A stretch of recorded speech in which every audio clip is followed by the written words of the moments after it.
श्री सद्गुरुवे नमः।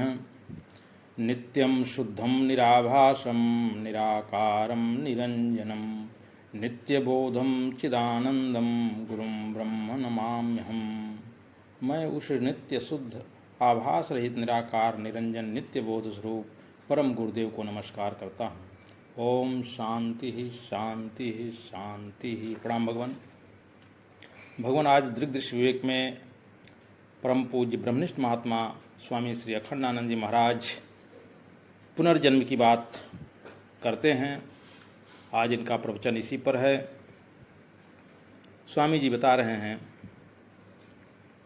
कि ये जो साधन होते हैं, यह साधन वही करने चाहिए जो तुम्हारे शरीर के लिए अनुकूल हो।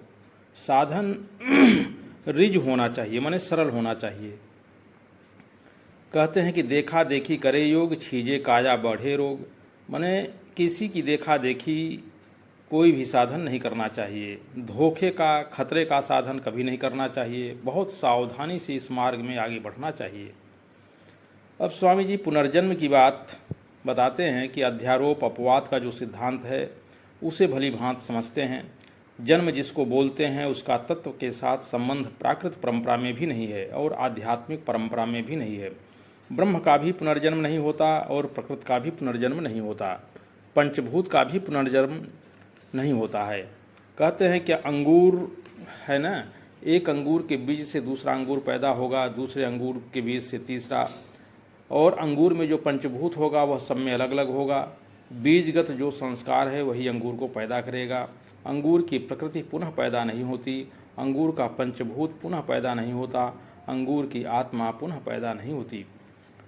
इसी प्रकार जीव चैतन्य के साथ पुनर्जन्म का जो संबंध है यह तात्विक परंपरा में या प्राकृत परंपरा में नहीं है, यह आविद्यक परंपरा में है। यह शास्त्र का सिद्धांत है। माने हम अपने आत्मा के वास्तविक स्वरूप को नहीं जानते, इसलिए हम जन्म मृत्यु की परंपरा में पड़े हुए हैं। अज्ञान मिट जाए तो सचमुच अज्ञान काल में भी हमारा जन्म मरण नहीं है।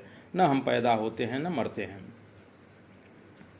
स्वामी जी कह रहे हैं कि श्री उड़िया बाबा जी महाराज से मैंने एक प्रश्न पूछा कि पुनर्जन्म किसका होता है, और हमारे प्रश्न में किसका होता है यह प्रश्न है। अंतःकरण का होता है कि दृष्टा साक्षी का होता है। क्यों होता है यह प्रश्न नहीं है। कैसे होता है, क्या होता है, पुनर्जन्म क्यों है, कैसे है, क्या है, यह नहीं पूछ रहे हैं। हम पुनर्जन्म का कारण नहीं पूछ रहे हैं। पुनर्जन्म की प्रक्रिया कि पुनर्जन्म कैसे होता है यह नहीं पूछ रहे हैं। पुनर्जन्म का स्वरूप क्या है यह नहीं पूछ रहे हैं। हम पूछ रहे हैं कि पुनर्जन्म का आश्रय क्या है। आत्मा है कि ब्रह्म है कि ईश्वर है कि प्रकृति है कि पंचभूत है, कौन सा तत्व है। अंतःकरण का पुनर्जन्म होता है, रूप दृश्य का पुनर्जन्म होता है कि लोचन दृश्य का पुनर्जन्म होता है, कि धी वृत्ति का पुनर्जन्म होता है, कि दृष्टा का पुनर्जन्म होता है। दृश्य तो होता है जड़, उसके पुनर्जन्म का कोई अर्थ ही नहीं होता। दृष्टा का यदि जन्म हो तो वह तो विकारी होवे, तो जायते अस्ति वर्धते विपरिमणते विपरिणमते अपक्षीयते विनश्यति। तो जन्म किसका होता है। बाबा की बुद्धि बड़ी तीक्ष्ण थी। उन्होंने कहा, तो जब मैंने उनसे कहा तो वे हंसने लगे। बाबा बोले कि बेटा अपनी बुद्धि का उपयोग पुनर्जन्म के समर्थन के लिए मत करो, उसकी निवृत्ति के लिए करो। पुनर्जन्म से तुम्हें मुक्ति पाना है कि उसका समर्थन करके बारंबार जन्म लेना है।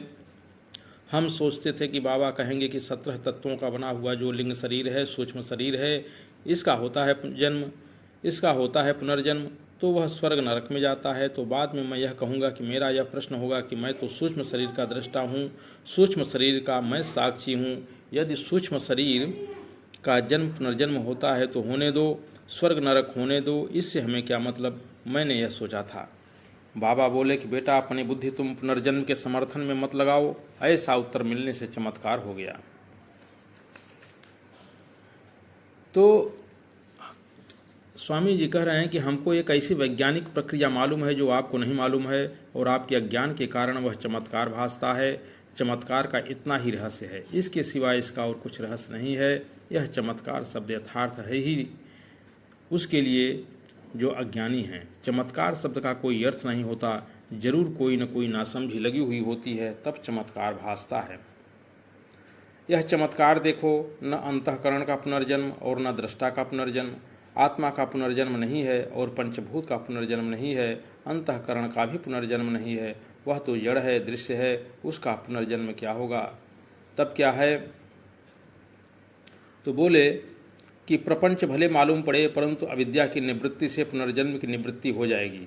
पुनर्जन्म की निवृत्ति के लिए भ्रम की निवृत्ति अपेक्षित है, श्रम की निवृत्ति अपेक्षित नहीं है। इसका नाम वेदांत है, यह उपनिषद है। दुनिया जब नहीं मालूम पड़ेगी तब पुनर्जन्म निवृत्त होगा, ऐसा नहीं है।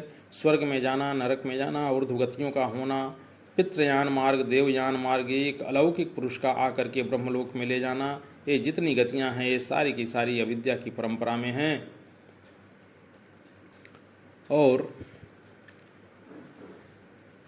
आध्यात्म की परंपरा में कुछ नहीं है, पुनर्जन्म बिल्कुल कुछ भी नहीं है।